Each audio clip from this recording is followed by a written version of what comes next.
I knew when I was invited to the White House for President Trump's social media summit, the powers that be weren't going to be very happy about it.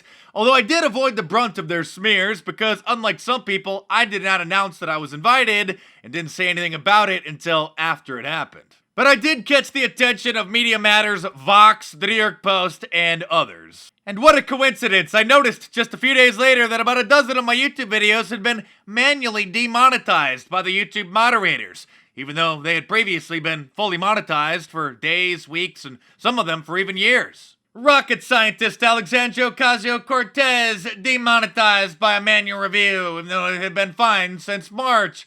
My other videos about Alexandria Ocasio-Cortez, like MSNBC has had enough of her, also manually demonetized. The next day I noticed dozens more videos demonetized by manual reviews. Again, which were totally fine for weeks, months, some of them for years, which I did not submit for a manual review. But looks like the moderators are just going through and watching all of my old videos and just deeming them non-advertiser friendly. Like my one titled, CNN Doesn't Like My YouTube Videos. They even demonetized my Merry Christmas message from last December, which was actually demonetized as soon as I uploaded it, so I submitted that one for a manual review and it was approved, but now it's been reviewed again and deemed non-advertiser friendly. See, here's the email they sent me on December 29th, after everybody had already watched it, saying, "Great news! After manually reviewing your video, we've determined that it is suitable for all advertisers. Brian Stelter tattles on Trump to Twitter, demonetized. Fake news from ABC, tank stock market, demonetized. MSNBC's Morning Joe meltdown, Keith Olbermann style, demonetized. Trump drinking water worries Democrats, manually demonetized. CNN fish feeding story goes off the rails, demonetized.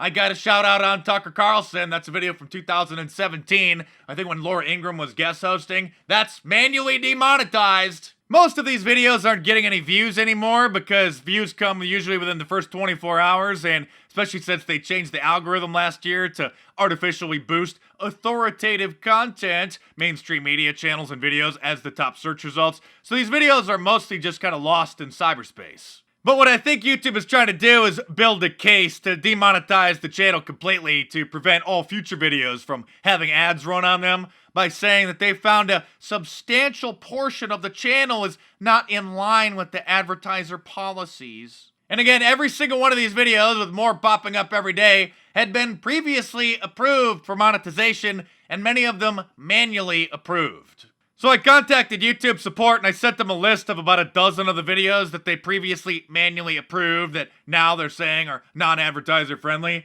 they got back to me saying, "Our actions are the result of a careful investigation by our team of dedicated specialists, taking into account the interests of our advertisers, publishers, and users." So it looks like the moderators are now just watching my old videos and deeming hundreds of them non-advertiser friendly when, again, they'd been fine for months and some of them for years. After Project Veritas recently met with a YouTube employee who confirmed what we all know, that they're systematically suppressing conservative content and pro-free speech libertarian channels like Dave Rubin, who the whistleblower specifically named, YouTube CEO Susan Wojcicki met privately with Dave Rubin after he started calling her out on Twitter.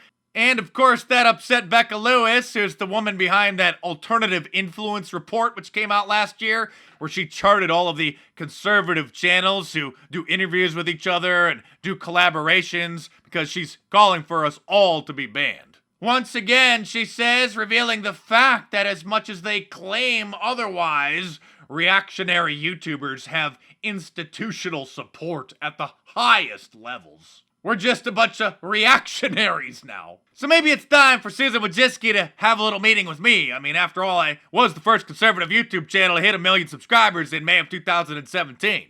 I think I deserve some answers, Susan, as to why my own videos don't show up in the top search results when people are, searching for my name. None of these videos fit any of the categories of sensitive content in any way, shape, or form. I can't see this getting any better because, as we all know, YouTube has a huge liberal bias, are a bunch of hypocrites, and our values are completely 180 degrees contrary to theirs. So thanks to all you guys who sponsor the channel through Patreon or PayPal, and Sunday's the last day to order the Trump Silver Silhouette shirt, so get your orders in now at markdice.com or click the link in the description below. It's a special edition because it uses a special silver foil reflective paint, so I gotta wait to see how many orders I get in, and then I'm gonna have printed up and shipped out. So head on over to markdice.com or click the link in the description below and check it out.